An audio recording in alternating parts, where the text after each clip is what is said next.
ह्या मोठ्या संख्येला शिकवायचं आहे. तर याचा अर्थ काही जे नवीन ते म्हणजे पूर्वी कसं होतं, खूप कमी होतं 80 पूर्वी, नंतर आज प्रचंड वाढलेलं आहे. तर ते काही सगळे हे आहेत, कॅपॅबिलिटी कमी आहे असं पाहण्यात, परंतु एक्सपोजर नाही आहे. आज जो माझ्याकडे प्रवेशित विद्यार्थी आहे, आपण अगदी प्राथमिक डिप्लोमा घेऊया, तर डिप्लोमाला प्रवेशित जो विद्यार्थी आहे त्याला ॲप्रोप्रिएट एक्सपोजर नसल्यामुळं, 10वीला त्या 10वीपर्यंत त्याचं सगळं शिक्षण मराठी माध्यमात असल्यामुळं आपण जर काही इंग्रजी माध्यमाचा अभ्यास घेतला तर for the sake of completion तो शिकेल, परंतु त्या मातांना त्याचा उपयोग हा पुढचा भाग, पण तो म्हणजे युटिलिटी एम्प्लॉयबिलिटी हा पुढचा भाग, परंतु तो 3 वर्ष शिकत असताना एक म्हणजे की वेगळं रायटिंग घ्यायची गरजच नाही, कारण पूर्णपणे क्लासरूम प्रेझेन्स हेच राहील काय, कारण ते शिक्षक काय बोलतात ते काय कळत नाही, पण हा चालतं.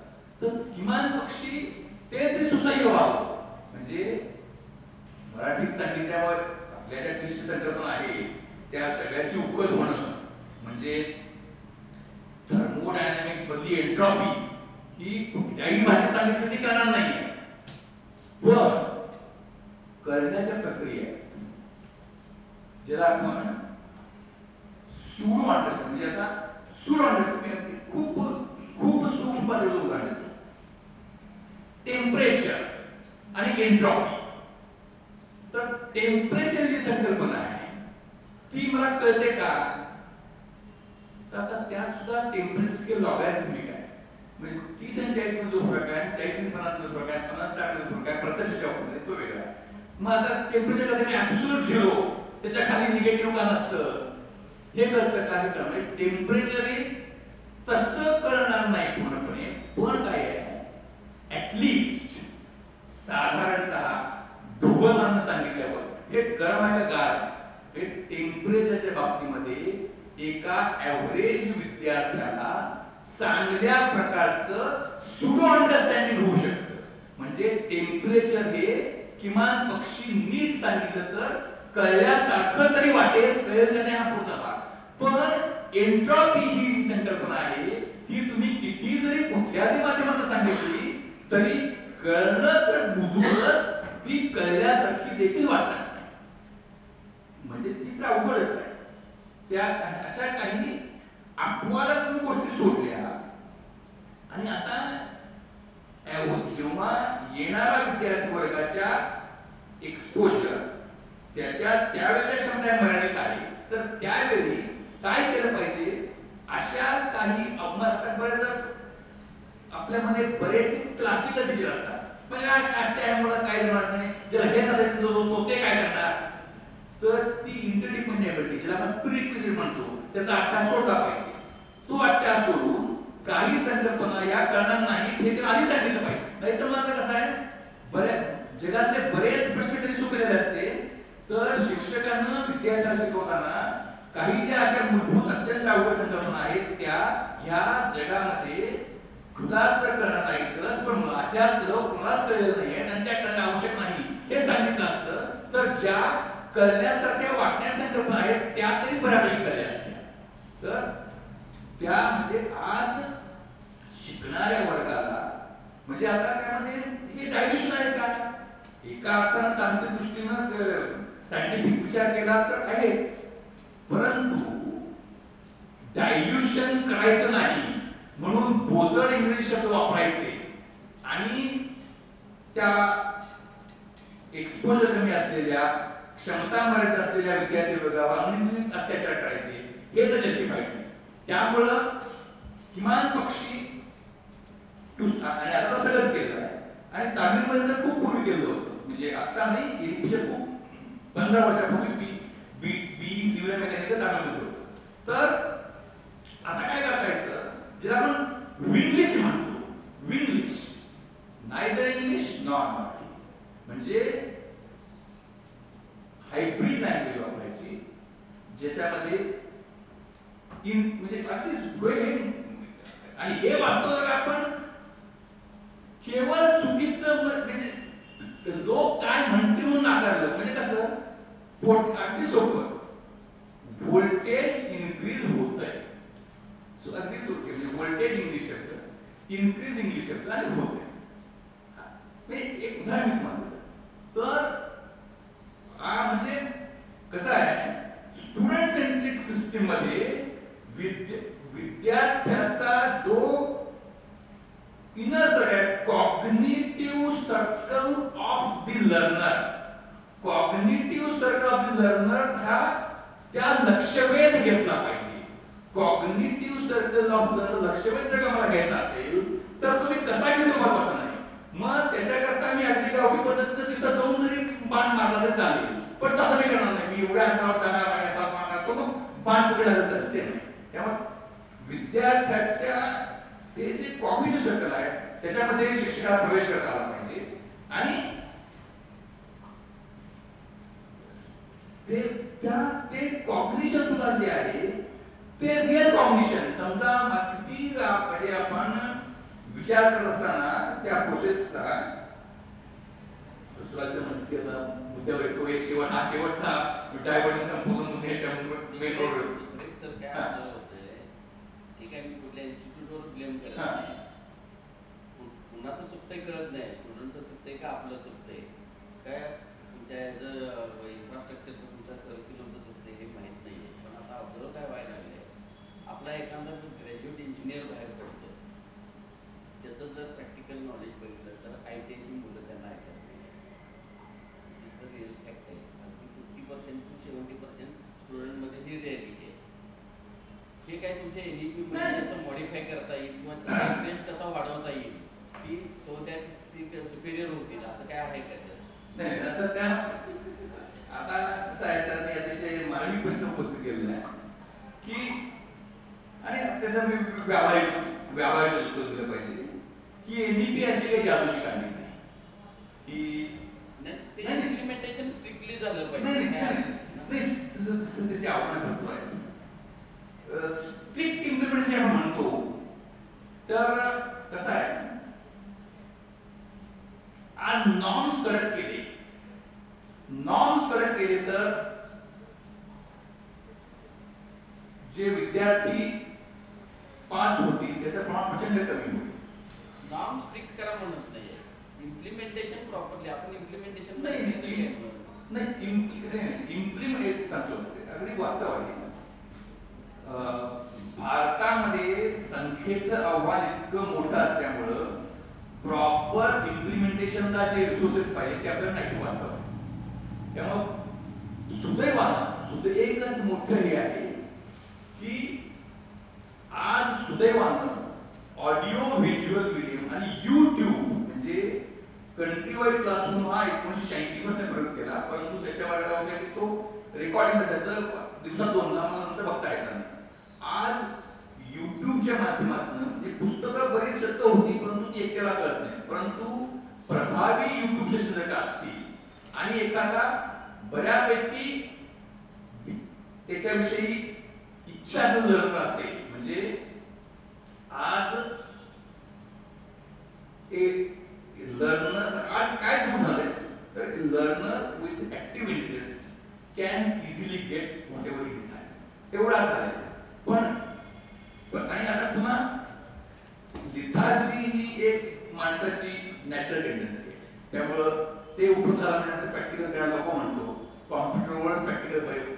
इव्हन कॉम्प्युटर नाही, आज इतकी लिथार्जी आलेली आहे की डेस्कटॉपवर जायचं तो सुरू करायला बसायचं वाटतं बरं वाटत, लॅपटॉप वाटतो. लॅपटॉप सुद्धा नको तर तो मोबाईल किंवा आयपॅड याच्यावर इतक्या स्वरूपाचं हे आले त्यावर तो वापर करतो. ते नॅचरल आहे, त्याला काही याच्यामध्ये म्हणजे सोल्युशन आहे सुद्धा भाग नाही. बरं आता सांगता सगळं बरंच आहे, पण आपण आता सुधारायचं जसं सांगितलं तसं आपण NEP इन हायर एज्युकेशन होईल. हे जे तीन म्हणजे मातृभाषेचं शिक्षण, भारतीय ज्ञान शिक्षण आणि व्हॅल्यू एज्युकेशन. व्हॅल्यू एज्युकेशन मध्ये म्हणतात की तुम्ही मारा केला पाहिजे, कारण व्हॅल्यू एज्युकेशन नसेल तर कितीही उच्च शिक्षण असलं ते उपयोगाचं नाही. त्यामुळे वेगवेगळ्या प्रकारे ते इम्बाईब करावं. ते तो ते डायव्हर्जन घेत नाही कारण अदरवाईज टाइम संपून जाईल. तर आपण structure of higher education in NEP 2023 आपण घेऊ. आता बऱ्याचदा ते खूप आपण म्हणजे याचा एक परिमाण झालेला आहे. अकॅडमिक बँक ऑफ क्रेडिट्स रोज तुमच्यापैकी जर का काही UGC व्हॉट्सअप चॅनल सबस्क्राईब केला असेल तर असे बरेच परिमाण होते. तर त्याच्याकरता आपण पहिल्यांदा घेऊया की पूर्वी मार्क होते ते बरं होतं काय होय नाही ग्रेड झाल्या. तर आता त्याच्यामध्ये आपण अलीकडच्या काळामध्ये तर क्रेडिट हा म्हणजे क्रेडिट हा टेम्परेचर का समजायला सोपा आहे का एंट्रोपी का अवघड आहे. तर मी आता प्रश्न विचारतो हे क्रेडिट म्हणजे काय, व्हॉट इज क्रेडिट. अगदी सोपा विषय म्हणजे जसं एक म्हणजे अगदी सोपं म्हणजे आता मग काही म्हणतात एवढं सोपं असतं खूपच तुम्ही बाळगून सांगताय. तर बऱ्याचदा असं होतं की काही स्युडो अंडरस्टँडिंगचा प्रभाव इतका असतो की काही न करताच विषय संपत जातं. तर आता मी सिंपल विषय प्रश्न विचारतो. किलोग्रॅम हे आता वजन म्हणतो आपण तर अगदी खूप एखादा फारच चुनचुने नाही वजन वस्तुमानमध्ये पडते. तर आपण अगदी सायंटिफिक करूया. तर किलोग्रॅम हे वस्तुमान मोजायचं एकक आहे. 1 किलोग्रॅम म्हणजे पॅरिसमध्ये त्या एका विशिष्ट काचेच्या याच्यामध्ये तो काहीतरी गोळा ठेवला त्याचं वजन त्याचं वस्तुमान. मीटर हे लांबी मोजायचं एकक आहे. ते सुद्धा ते पॅरिसमध्ये आहे किंवा नंतर ते ॲस्ट्रॉन काढतात. तसं सेकंद हे काळ मोजायचं एकक आहे. कुठल्या तरी डेफिनेशन आहे. तसं मी एकदम सोपा प्रश्न विचारतो ज्याचं उत्तर आणि पुन्हा आहे ते डोंट टेक इट अदरवाइज पण ज्याचं उत्तर हे बऱ्याच जणांना माहित नाही and I am happy fact बोल रॉंग. तर क्रेडिट हे काय मोजायचं एकक आहे. एकदम सोपा अतिशय सोपा प्रश्न आहे. किलोग्रॅम वस्तुमान मोजायचं एकक, मीटर लांबी मोजायचं एकक, सेकंद काळ मोजायचं एकक. क्रेडिट हे काय मोजायचं एकक आहे. Credit is a unit of measuring what? The performance of the student assessment we can say in that particular semester or in academics. You are coming closer but remaining on the periphery and not hitting the target. How much knowledge he has? Sir, grasping capacity of the student, the amount of efforts put in, competency level of the students. तर त्या grades येतात त्याला letter दिसत ना A to DD 10 9 8 7 हां Achievements, outcome of that particular. नाही सुरुवात झाली अतिशय जवळ आले अजून ते थोडंसं एक त्यात ऍड करायचं की ते पूर्ण होतं. तर एक क्रेडिट म्हणजे काय. क्रेडिट्स ही म्हणजे असं नाही आहे आपण मगाशी थोडंसं सांगितलं तर ते थोडं एनहान्स करतो. म्हणजे वस्तुमान लांबी आणि काळ हे आणि क्रेडिट हा थोडा फरक आहे. म्हणजे एक क्रेडिट किंवा 3 क्रेडिटचा कोर्स मी पूर्ण केला पण मी 5 मिनिटं चाललो हे एक विधान आहे आणि मी 3 क्रेडिटचा कोर्स पूर्ण केला हे दुसरं विधान आहे. तर ह्या दोन विधानांमध्ये एकक या अर्थानं युनिट अर्थ साधारण आहे पण त्याबरोबर एक वैविध्य पण आहे. ते मी आता सांगितलं नव्हतं. आता सांगणार मी 5 किलोमीटर चालतो मी 3 क्रेडिटचा कोर्स पूर्ण केला. आता पुढचं घेतो मॅरेथॉन घेऊया. मी हाफ मॅरेथॉन 21 किलोमीटर पळालो. 21 किलोमीटर मॅरेथॉन मी पूर्ण केली. हे विधान हे माझ्या कृतीचं संपूर्ण वर्णन करतं का नाही करत. मी 21 किलोमीटर मॅरेथॉन पूर्ण केली. Whether my statement is complete or something like that remain which added will incomplete statement? Time. म्हणजे मी हाफ मॅरेथॉन 2.25 तासात पूर्ण केली, मी ती 1.5 तासात पूर्ण केली, मी ती 4 तासात पूर्ण केली. तसं मी 3 ग्रेडचा कोर्स AB ग्रेडनं 9 पॉइंटरनं पूर्ण केला, तो मी A10 न पूर्ण केला, तो मी 7 न पूर्ण केला. तर म्हणजे आता मॅरेथॉन म्हणजे काय? 21 किलोमीटर अंतर म्हणजे हाफ मॅरेथॉन. आणि ते किती वेळात पूर्ण केलं? म्हणजे something I completed in how much time, that is my performance. तसं मी 3 ग्रेडमध्ये आता नुसतं असा हे ग्रेड्स काय, ग्रेड्स तुम्हाला येईन थोड्या वेळात, मी कदाचित वेळ बोलला तर. पण आधी पहिल्यांदा म्हणजे येणे मी खूप पुढे गेलं. पहिला ग्रेड म्हणजे काय तर अजून आपण सायंटिफिकली करूया. व्हॉट ए सिंपल क्वेश्चन, तो काय प्रश्न नाही आहे. What is 1 credit course? What do you mean by 1 credit course?